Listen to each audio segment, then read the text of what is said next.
good morning to you, faithful viewers. We apologize for this late start. Thanks for joining us again on today's edition of your favorite bilingual program, The Brief, where we analyze news headlines making news in the country. And the papers today took keen interest on the COVID-19 vaccines, or the first consignment of the 200,000 doses of China or Chinese Sinopharm vaccine, which arrived in Cameroon on Sunday, 11th April. And Dr. Manawuda Malachi paved the way as he got vaccinated. He was the first Cameroonian to be vaccinated. And the program is bilingual and interactive. As I said, we are receiving today Mr. Youth Jean-Claude of the ruling CPDM party. Good morning, sir. Good morning, Audrey, et bonjour à l'autre co-présentateur, et bonjour à vos millions de téléspectateurs. Okay, and I have Quentin right here with me, who shall be telling us what the newspapers have for us. Bonjour à toi, Quentin. Bonjour Audrey Zassa, bonjour à nos millions de téléspectateurs qui nous regardent en ce moment, et je les souhaite la bienvenue dans cette émission débrief de chaque jour. Eh bien, nous allons vous faire la lecture des unes parues en kiosque ce matin. Nous allons traiter, ou bien nous allons découvrir ces informations telles que traitées par nos confrères de la presse écrite. Et je tiens à vous rappeler que les thèmes sont dominés par la santé. Justement, on parle de la vaccination qui a débuté notamment par le ministre de la Santé publique, Manawuda Malachi. Ouvrons très rapidement avec le quotidien à capitaux gouvernemental, Cameroun Tribune, qui titre à sa une et la santé, ou bien riposte contre le coronavirus. On vaccine déjà, en effet, après que le gouvernement camerounais ait réceptionné une première cargaison de 200 000 doses de vaccins anti-Covid-19 dimanche dernier, 11 avril 2021. Le journal de Marie-Claire Nana nous informe ce matin que ces premières doses ont été administrées hier à Yaoundé à quelques membres du gouvernement. Il s'agit notamment du ministre de la Santé publique, Manawuda Malachi, des personnels de la santé et même des particuliers. Cette opération va s'étendre progressivement à l'ensemble des 10 régions du pays. Information à retrouver en les pages 14 et 15 de ce journal présent en kiosque ce matin. Le quotidien Vert Émergence s'incline dans le même registre que Cameroun Tribune, tout en relevant les caractéristiques de ce vaccin. D'après nos confrères, le vaccin Sinopharm, accepté par plus de 30 pays dans le monde entier, se présente sous une formulation liquide de flacon monodose d'une contenance de 0,5 ml par dose. Il est administré en 2 doses avec un intervalle de 21 jours. Malgré que le vaccin étant déjà lancé au Cameroun, la Voix du Centre, quant à elle, sa source d'information, une presse internationale, indique qu'un scientifique chinois, Gao Fu, a signalé samedi 10 avril 2021 que l'efficacité des vaccins chinois contre le coronavirus est peu élevée.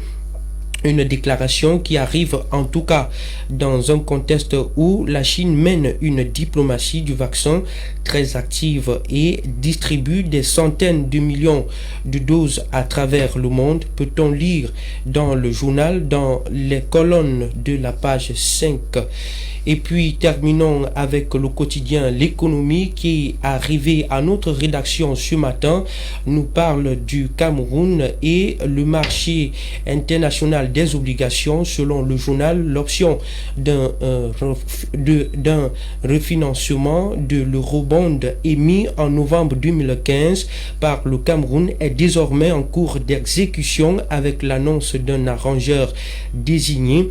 Les points qui ne rassurent pas, selon le journal de Thierry Écouty, sont malgré la dynamique positive des marchés. L'opération fait l'objet des controverses au sein de l'opinion publique.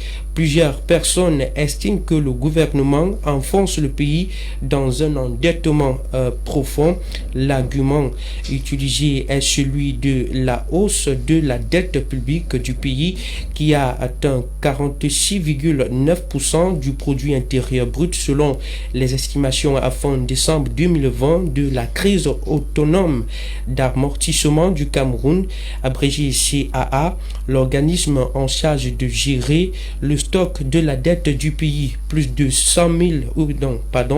1000 ordinateurs PB sont portés disparus à l'université de Yaoundé 1. Les ordinateurs volés auraient été vendus à 20 000 francs CFA l'unité pour un montant total de plus de 22 millions de francs CFA. Mesdames et messieurs, c'est ici que prend fin cette revue de presse en langue française. Place actuellement à la lecture de cette tabloïd avec Audrey Zassa en langue anglaise. Merci à toi, Quentin, pour cette première partie. And let's begin with the Eden newspaper, which titles Week That Saw the Exit of Great Men. We are talking about Senator Mfon Mukete, who died this weekend, Prince Philip of England, and Professor Gervais Mendoze, former Director General of CRTV, and Minister Okuda. You can read more details about this on pages 6 and 7 of the Eden newspaper. Let's continue still in the same newspaper. PM receives a first batch of Chinese donated COVID-19 vaccines. According to the newspaper, Prime Minister, Head of Government Joseph John Gute officially received the first consignment from Chinese Ambassador to Cameroon Wang Yingwu on Sunday 11 April 2021 at Simalen Airport. However, none of the official administered the vaccine on the spot, but the PM instructed health personnel to be first to take the vaccine as a good example to encourage other Cameroonians. I am ready to take the vaccine and at any time, but will want health personnel show the example first. That's what the PM said. You can read more about it on page 9 of the Eden newspaper. The paper equally says heads to roll as BIA probes into use of COVID-19 funds. This is with regards to the instructions of the President Paul Biya to audit the COVID-19 funds, where the different ministries that were handled, they were given the money, are still waiting. They are still waiting on their audit, and the people equally thinks that disproportionate representation in parliament remains a cause of attention. Let's continue with the Guardian Post, which talks about, or which focuses on which reports on Professor Maurice Kamto's shaming of the BIA regime for shedding crocodile tears after Gervais Mendoze's demise. The president of the MRC said it's this same regime that caused his death. He equally said that Professor Gervais Mendoze's death illustrates how ingrate this regime is. These were contained in his letter of condolences to the passing out of Professor Gervais Mendoze. The paper equally examines a second controversial letter addressed to the U.S. by the Cameroonian Parliament on the crisis raging the country, most especially the northwest and southwest regions of the country. The MP said the letter is a response to that which was addressed to U.S. Secretary of State on April 6th, letter which was criticized by many Cameroonians and members of political parties, as O.C. Joshua of the Social Democratic Front signature was seen. This time around, identities of the signatories have been hidden. And let's end with Emergence newspaper, which equally focuses on COVID-19. According to the paper, the vaccination is effective. The paper equally recounts how the public health minister, Dr. Manauda Malachi, received the first vaccine, and encouraging every Cameroonian to do same and not to forget about respecting the barrier measures. Ladies and gentlemen, that was it for today's reading of the newspapers. Now let's get back to the program. I shall be welcoming, as I told you at the start, Mr. Youth Jean-Claude of the CPDM party. Bonjour une fois de plus à vous, Monsieur Youth. Bonjour une fois de plus, et également Madame Audrey. D'accord. Parlons, débutons avec cette information sur le Covid-19, la première vague qui est arrivée, 200 000, on parle de 200 000 doses de Sinopharm. J'ai envie de savoir qu'est-ce qui cause vraiment autant de peur. Pourquoi les Camerounais ont autant peur de se faire vacciner? Est-ce que la communication quelque part n'a pas été effective par rapport à ce vaccin ou même par rapport au virus, au coronavirus?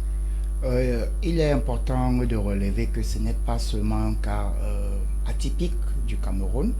Le gouvernement a relevé que la vaccination reste facultative. Premièrement, elle n'est pas obligatoire. Mais le comité scientifique, après avoir évalué un certain nombre de choses, et vous savez très bien que nous sommes en situation de pandémie mondiale, donc ce qui voudrait dire que la lutte contre la pandémie est collégiale. Il y a ce qu'on appelle une conjugaison des forces dans le cadre de cette pandémie. Les évolutions scientifiques par rapport à un certain nombre de choses, ce qui peut être probant et avéré, il est tout à fait judicieux et normal que le Cameroun aussi, qui est en train de connaître la même maladie, avec la deuxième vague, certains parlent déjà de troisième vague, il était important que nous puissions nous aussi internaliser. Et sur le plan du taux létal, certes, de ceux qui présentent des éléments de comorbidité assez élevés, il était important de continuer à sauver des vies, à les préserver un peu plus. C'est-à-dire, vous voyez le personnel de la santé, parce que nous portons des masques, nous observons des mesures barrières, mais le personnel de santé traitant, lui, il est au contact des patients, au contact des malades. Et quoi qu'on dise, il faudrait d'abord que ce personnel soit protégé. Les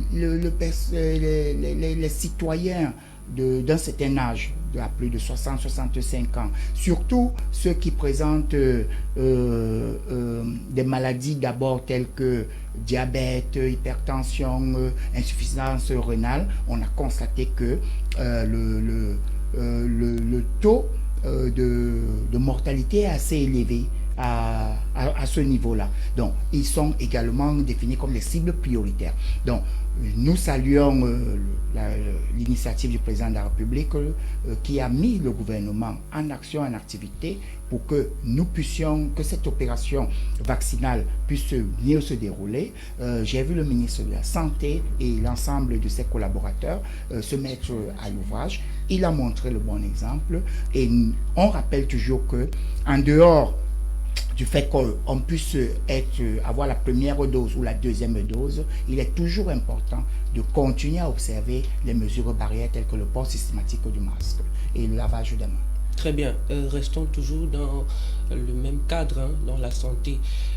Parlons justement de ces vaccins. Est-ce que peut-on dire que, ou bien que pensez-vous par rapport à cette information qui renseigne que les doses qui sont expédiées en Afrique ou bien au Cameroun, notamment le Sinopharm, n'est pas assez efficace pour lutter contre le coronavirus? Donc, que dites-vous par rapport à cette information au moment où la Chine est en train de multiplier, c'est-à-dire son vaccin diplomatique au Cameroun? Avant de reprendre à votre question, il est important quand même de relever une chose. Nous saluons la coopération sino-camerounaise. Cette diplomatie a déjà porté des fruits et continue à porter des fruits. Et la Chine démontre qu'elle ne lâche pas le Cameroun, elle nous soutient. Elle nous a soutenus sur plusieurs domaines et sur plusieurs plans. Sur ce plan-là, il n'y a rien du tout à redire. On constate que le partenaire bilatéral chinois accompagne le Cameroun. Alors si nous sommes en situation de guerre, on va appeler aussi à l'aide. Si nous sommes en situation de pandémie, on va aussi appeler à l'aide à notre partenaire. Je pense que c'est d'abord cet élément de motivation qui conduit donc la Chine à pouvoir accompagner le Cameroun et le gouvernement camerounais dans le cadre de la lutte de cette pandémie. Première chose. Maintenant, pour répondre clairement à votre question, il y a deux approches. La première approche, c'est les différentes guerres marketing des laboratoires qui fabriquent ou bien qui mettent à disposition les vaccins. Vous savez que même s'il y a des questions d'efficacité ou bien de fiabilité en ce qui concerne dans les vaccins, chaque laboratoire souhaiterait que ce soit son vaccin qui soit administré partout. Donc, il n'est pas anodin de pouvoir suivre des petites critiques d'ordre marketing, mais pas forcément d'ordre médical ou sanitaire en ce qui concerne l'efficacité d'un vaccin. Pour l'instant, c'était la première approche, qui est l'approche de la communication marketing, qui est très loin parfois de la réalité sanitaire ou scientifique. Deuxième approche maintenant, aucun vaccin. Et ça, on n'a pas besoin de faire la fine bouche. Ce n'est non plus un secret de polichinelle. Aucun vaccin n'est fiable à 100% à l'heure actuelle, parce qu'en réalité, nous sommes en pleine pandémie et que les processus de mise en place, de création et de test des différents vaccins n'ont pas forcément tous suivi tous les protocoles que nous connaissions avant cette pandémie. C'est-à-dire qu'il nous était dit qu'aucun vaccin ne pouvait être fiable à 100% si il n'avait pas suivi un processus de 18 mois. Bon, mais certains ont présenté des taux de fiabilité assez importants, tels 80% pour certains, 85%, 92% pour d'autres. À partir de ce moment-là, on se dit, entre n'avoir rien du tout et laisser les gens mourir, pourquoi pas sauver 90, 92 et continuer à préserver les autres? Et c'est pour cela qu'on a parlé des cibles prioritaires. Parce qu'en réalité, dans le cas des cibles prioritaires, c'est ceux-là qui sont les plus exposés au taux de morbidité ou bien au taux létal. Et à partir de ce moment, ceux qui ne sont pas catégorisés actuellement dans la situation des cibles prioritaires, les mesures barrières qui sont préconisées pour tout le monde, on leur demande tout simplement de les exposer et on sait qu'on guérit. C'est-à-dire que ce n'est pas tout le monde qui fait la maladie qui en meurt. La preuve en est qu'on a un taux de guérison au Cameroun de plus de 88%, de plus de 90% même.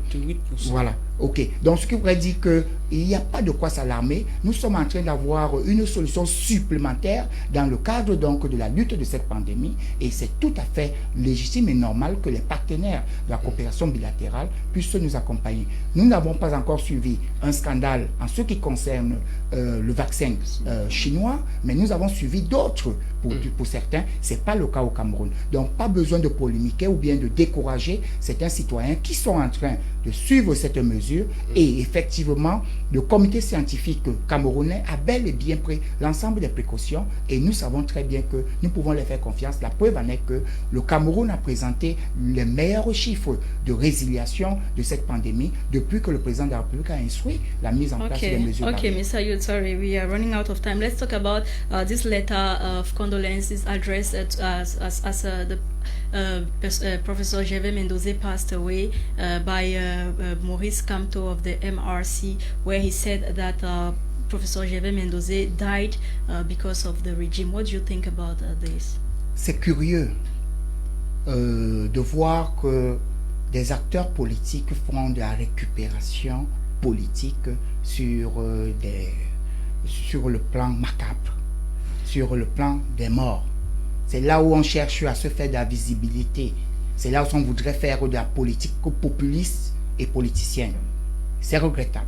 Parce qu'en réalité, je ne me souviens pas, vous qui êtes des acteurs, des hommes de médias, qu'on puisse vous annoncer en grande pompe la visite à la cellule de feu professeur Gervais Mendoza, qui était à Koudengi, que je n'ai jamais suivi que le professeur M. Maurice Kamto est allé rendre visite là-bas pour montrer qu'effectivement il avait de la sympathie.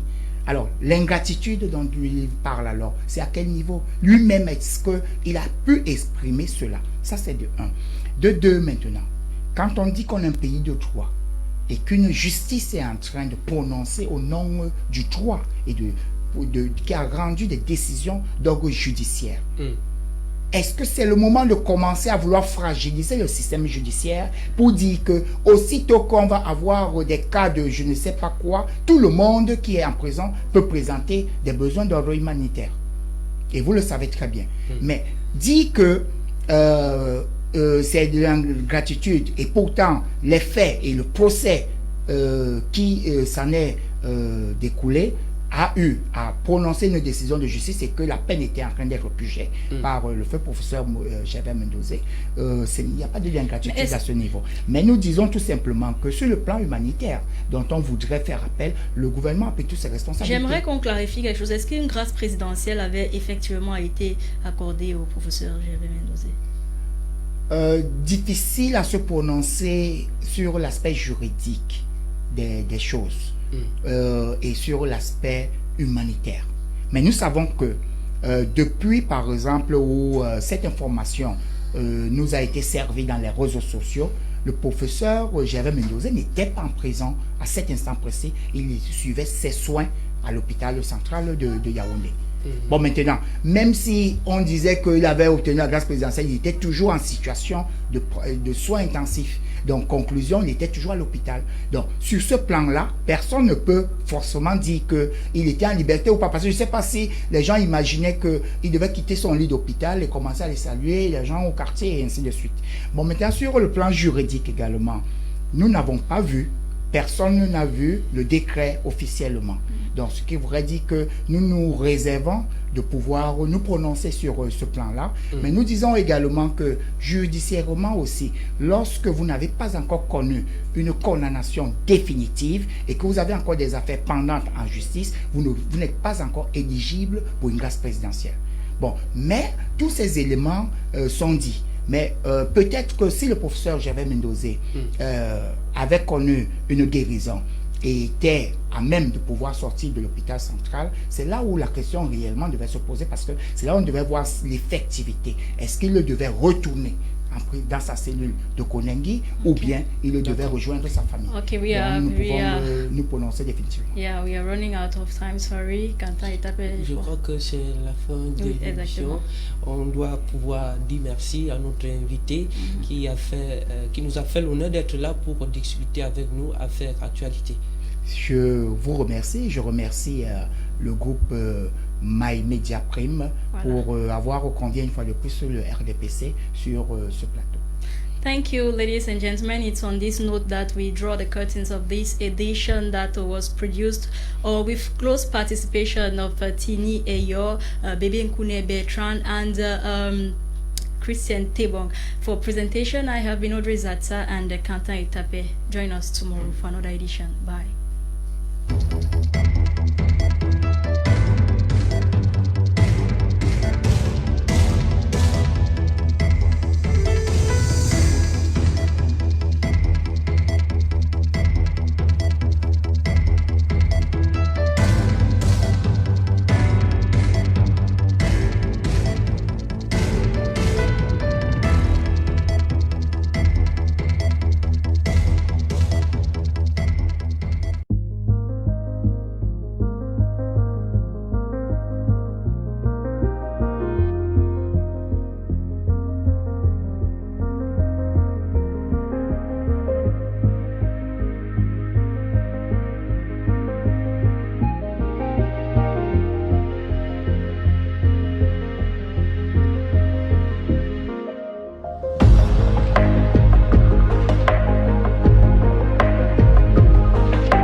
The Cameroon government has described as not a real information circulating on social media, suggesting that negotiations took place between a delegation of the government and incarcerated separatist leaders in Kondingi.